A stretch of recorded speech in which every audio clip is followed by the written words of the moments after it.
ang kalooban ng Diyos.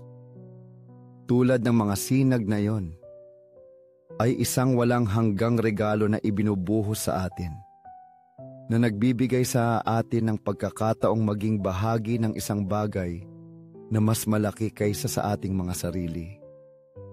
Kapag tinanggap natin ang kanyang kalooban, tayo ay nagiging mga aktor sa isang banal na pakikipagsapalaran, kung saan ang Diyos ay gumagawa sa atin at sa pamamagitan natin.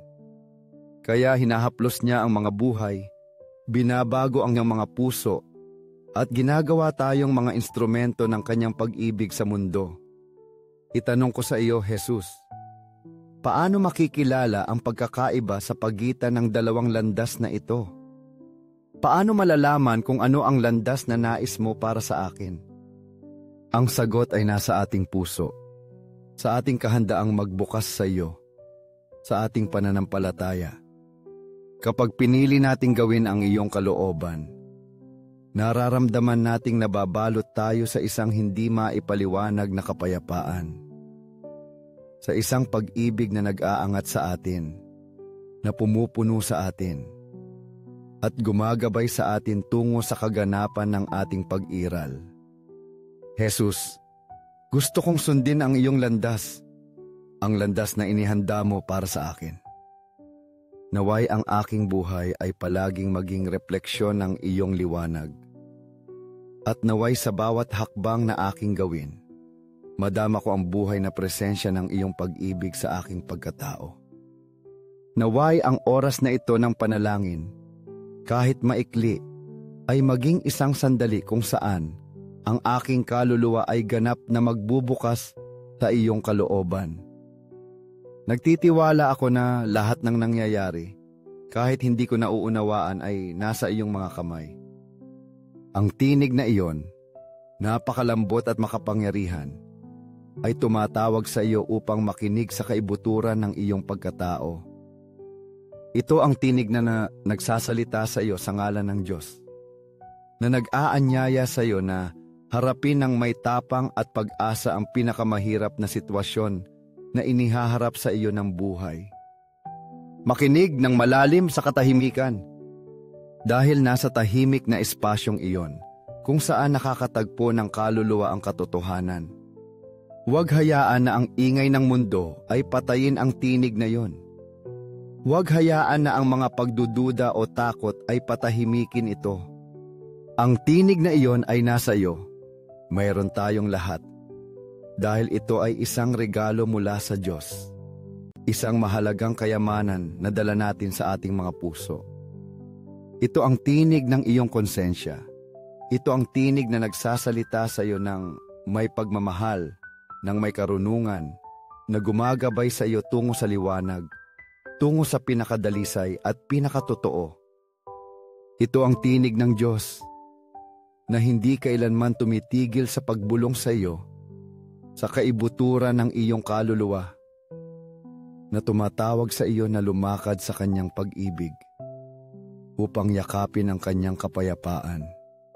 Hindi mahalaga kung ilang beses kang makaramdam ng pagkaligaw o pag-iisa.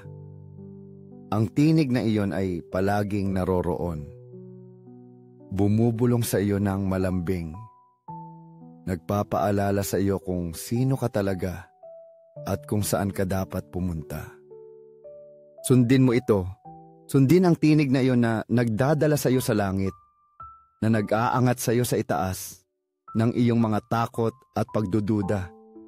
Sundin mo ito sa bawat sulok ng mundo. Dahil sa loob nito nananahan ang banal na pag-ibig, ang presensya ng Diyos na hindi kailanman nag-iiwan sa iyo. Hindi mahalaga kung ano ang haharapin mo. Palaging may isang tinig na gagabay sa iyo ng may pag-ibig at katapatan na nagbibigay sa iyo ng lakas upang sumulong. Purihin magpakailanman ang mapagmahal na puso ni Jesus sa sakramento. Naniniwala kami ng buong pagkatao sa tunay na presensya ni Jesus, sa kabanal-banalang sakramento ng altar, kung saan siya ay nagpapakita ng kanyang sarili sa kanyang katawan at dugo upang pakainin kami ng kanyang walang hanggang pag-ibig. O puso ni Jesus, sa iyo ako lubos na nagtitiwala dahil alam ko na ang iyong pag-ibig ay hindi natitinag at palaging makakasama ko. Puso ni Jesus, na nag-aalab sa walang hanggang apoy para sa amin. Pag-alabin mo ang aming mga puso sa parehong pag-ibig na iyon na walang hangganan. Puso ni Jesus, kumbertihin mo ang mga kawawang lapastangan, pagalingin mo ang mga sugat ng mga pusong wasak, at pagningasin mo sa bawat isa sa amin ang masidhing pagnanais na mahalin ka ng higit pa. Banal na puso ni Jesus, kumbertihin mo ang mga makasalanan, iligtas mo ang mga naghihingalo, at palayain mo ang mga kaluluwa sa purgatorio, upang lahat tayo ay mabuhay sa iyong maluwalhating presensya magpakailanman. Eukaristiyang puso ni Jesus, dagdagan mo sa amin ang pananampalataya, pag-asa at pag-ibig. Hayaan mong ang iyong buhay na presensya ay magpabago sa amin, magpalakas sa amin at gumabay sa amin.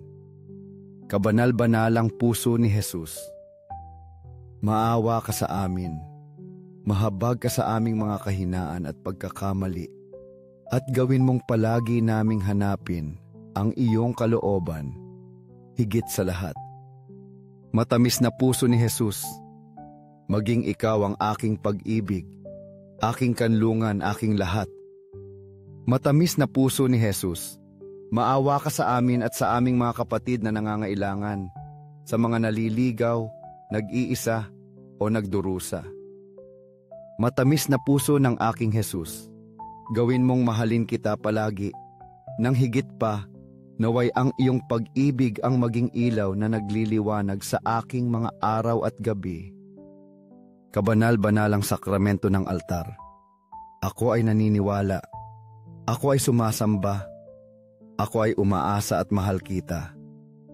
Hinihiling ko ang iyong kapatawaran para sa mga hindi naniniwala, hindi sumasamba, hindi umaasa at hindi nagmamahal sa iyo.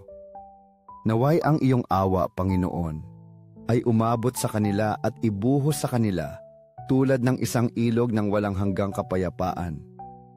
Dahil kahit maraming nakakalimot o hindi nakakakilala sa iyo, ikaw, sa iyong walang kondisyong pag-ibig, ay patuloy na tumatawag sa amin at nag-aalok sa amin ng iyong biyaya. Pahintulutan mo kami, Panginoon, na panatilihing bukas ang aming mga puso sa iyong banal at nagpapabagong presensya.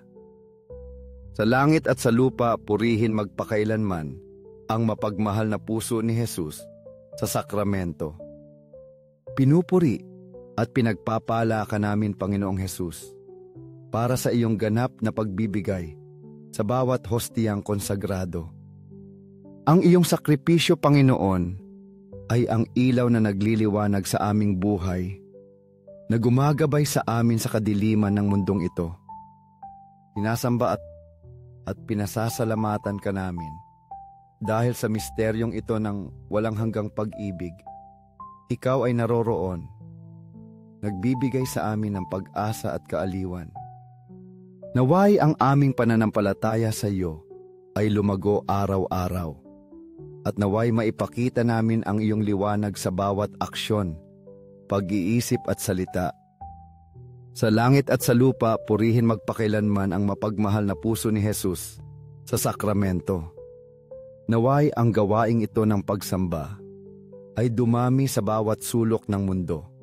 Naway bawat pusong naghahanap sa iyo ay matagpuan ka.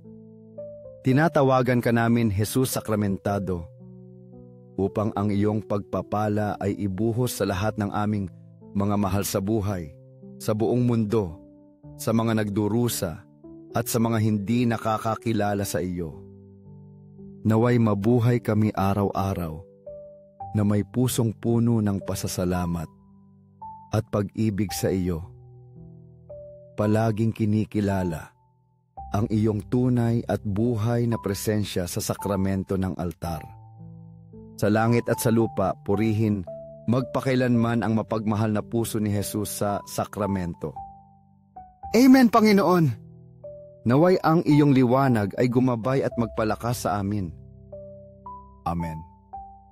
Upang ang mga minutong ito ng pagsamba ay umabot sa mas maraming kapatid at mahaplos ang kanilang puso, iwanan mo kami ng iyong like. Sa mga komento, ibahagi ang isang pasasalamat o isang intensyon kung saan kaming lahat ay nagkakaisa sa panalangin sa harap ni Jesus sakramentado. Mag-subscribe, ibahagi ang mensaheng ito at i-activate ang maliit na kampana upang matanggap ang aming susunod na mga panalangin. Sama-sama, sa pakikiisa ng pananampalataya, ipagpatuloy natin ang magandang landas na ito ng panalangin. Salamat sa iyong presensya sa sagradong sandaling ito. 5 minuto kasama si Jesus na nasa sakramento. Sa ngalan ng Ama, ng Anak at ng Espiritu Santo. Amen. Panginoong Jesus, puno ng awa, ikaw ang bukal ng buhay at ang buhay mismo. Laging naroroon sa lahat ng lugar, sa lahat ng oras, kahit na sa mga lugar kung saan hindi namin masyadong binibigyang pansin. Ikaw, sa iyong walang hanggang pag-ibig ay naparito upang makasama namin, kahit na sa mga tabernakulo, mga lugar kung saan madalas ka naming nakakalimutan.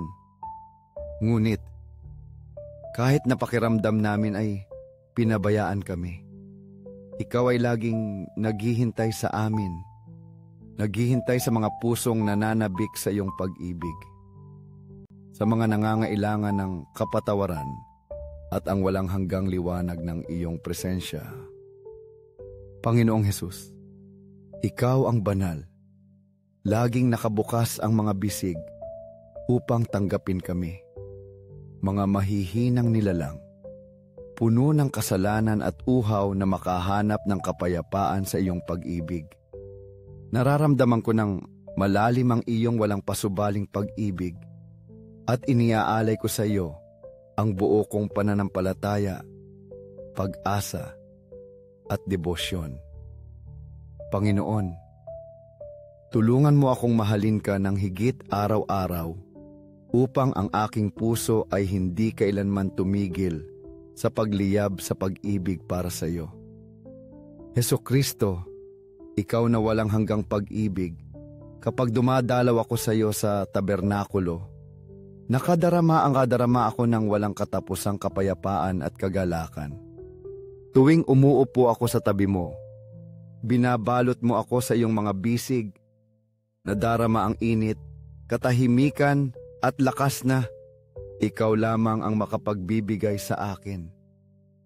Panginoon, sa banal na presensyang iyon, lahat ng aking alalahanin at kalungkutan ay naglalaho, nagbibigay daan sa isang banal na kagalakan, isang walang kapantay na kapayapaan. Panginoon, gawin mo akong higit na kawangis mo.